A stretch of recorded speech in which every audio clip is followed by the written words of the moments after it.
નમસ્કાર મિત્રો, દરબાર ન્યૂઝ ચેનલમાં આપ સૌનું હાર્દિક સ્વાગત છે. આપ સૌ જાણો છો કે અત્યારે રાજપૂત સમાજના તેજસ્વી તારલાઓના ઇન્ટરવ્યૂ ચાલી રહ્યા છે. તો અત્યારે હું માંગરોળ તાલુકાના કોસંબા તરસાડી જૂના ગામમાં આવેલો છું. મારી બાજુમાં જે દીકરી બેઠી છે એનું નામ છે વૃંદાબેન અનિરુદ્ધસિંહ ઠાકોર. એમના પપ્પા છે અનિરુદ્ધસિંહ. તો વૃંદા, પહેલાં તો મારી ચેનલ પર સ્વાગત છે. હવે મિત્રો, વૃંદાની માર્કશીટની વાત કરું તો 12 સાયન્સની અંદર 92% એનો PR આવેલો છે. B1 ગ્રેડ મેળવેલો છે અને 700માંથી 569 માર્ક્સ મેળવેલા છે. તો ખૂબ સરસ રિઝલ્ટ છે, તો તેના માટે પણ અભિનંદન. અચ્છા, હવે પહેલો સવાલ કે કઈ સ્કૂલમાં ભણતી હતી તું? શ્રી વશિષ્ઠ વિદ્યાલય કામરેજ. વાવ. અચ્છા, હવે સ્કૂલનો ટાઈમિંગ ને તારું વાંચવાનું શેડ્યુલ કેવું હતું એ જરા? તો સ્કૂલે 7:20 થી 3:30 સુધી હતો બપોરે. અચ્છા.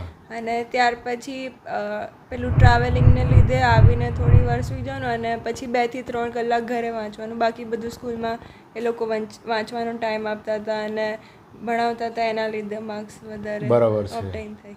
ઓકે, એટલે બહાર ટ્યુશન કે એવું નહીં, બધું સ્કૂલમાં જ. સ્કૂલની અંદર જ? અચ્છા, ઓકે. હવે આ તારા જે અત્યારે પર્સન્ટેજ આવેલા છે, આ માર્ક્સ, તે તારી અપેક્ષા પ્રમાણે બરાબર છે કે કંઈક ટાર્ગેટ વધારે હતો? શું હતું? હા, ટાર્ગેટ વધારે હતો, પણ પેલું ટ્રાવેલિંગને લીધે થોડું આમ ગઈટા માર્ક્સ. બરાબર, એટલે અહીંયાથી ટ્રાવેલિંગ કરતી હતી? હા, અહીંયાથી ટ્રાવેલ કરતી હતી. બરાબર, તો આમ આ તો ખાસું દૂર પડે ને ત્યાંથી કામરેજ સુધી, એટલે કમસે કમ 30-32 કિલોમીટર જેવું થતું હશે અહીંયાથી? 45 કિલોમીટર્સ. તો ત્યાં હોસ્ટેલ, તો લેડીઝ હોસ્ટેલ નહીં હતી સ્કૂલમાં? હતી ને, પણ આમ ઘરે રહેવાનું વધારે પ્રિફર કરું. હા, બરાબર છે. અહીંયા બસ આવતી હતી લેવા માટે? ઓકે. અચ્છા, હવે 12 સાયન્સમાં આટલા સારા પર્સન્ટેજ છે, તો કંઈક ભવિષ્યનું પ્લાનિંગ કર્યું હશે? કઈ લાઈનમાં જવાની ઈચ્છા છે? MBBS કરવાની. MBBSમાં? ઓકે, તો એમાં નીટમાં પર્સન્ટેજ જોઈશે ને? હા, નીટમાં 550 પ્લસ આવી જશે. બરાબર છે, ચાલો, કોંગ્રેચ્યુલેશન એના માટે. બાપુ, તમને એક સવાલ પૂછું કે તમારી દીકરીએ ખૂબ સારા પર્સન્ટેજ મેળવેલા છે અને તમારું ગૌરવ વધારેલું છે. દીકરી ડૉક્ટર બનવાની અપેક્ષા રાખે છે, તો તમારું કેવું પ્લાનિંગ છે, કેવી તૈયારી છે? બસ અમારી તૈયારી તો એને MBBS બનાવવાની. જ્યારથી એને 10માં પર્સન્ટેજ આવ્યા ત્યાંનો અમારો એક ગોલ હતો કે એને MBBS જ બનાવવું.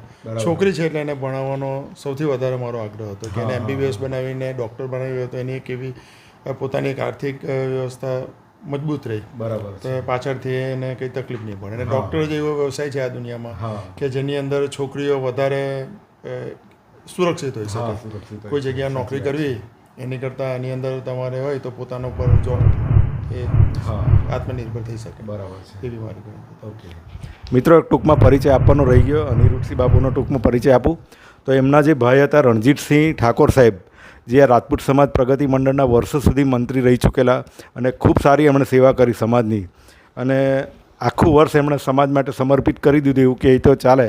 તો એમના ભાઈ છે અને એમ પોતાનો સ્ટુડિયો છે બજારમાં કોસંબાની અંદર. તો પોતે છેલ્લા ઘણા વર્ષોથી સ્ટુડિયોના માલિક છે પોતે.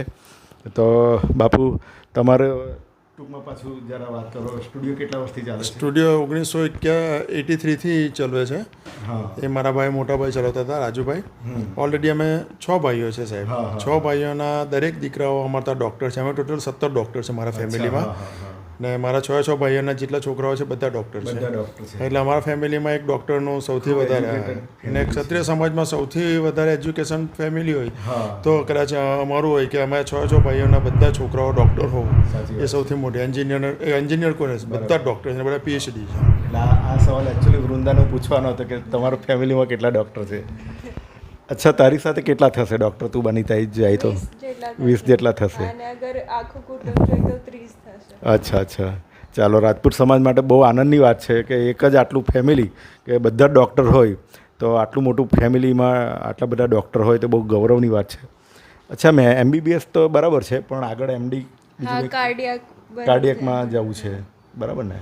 ઓકે, ચાલો, તારા બધા સપના સાકાર થાય, બરાબર. મમ્મી પપ્પાનું નામ રોશન કરે અને તું ખૂબ મોટી ડૉક્ટર બને, એના માટેની ખૂબ ખૂબ શુભેચ્છા રાજપૂત સમાજ વતી, આ ચેનલ વતી. અને ભણવામાં હજી પણ તું ખૂબ આગળ વધે એવી શુભેચ્છા. Thank you. જય માતા.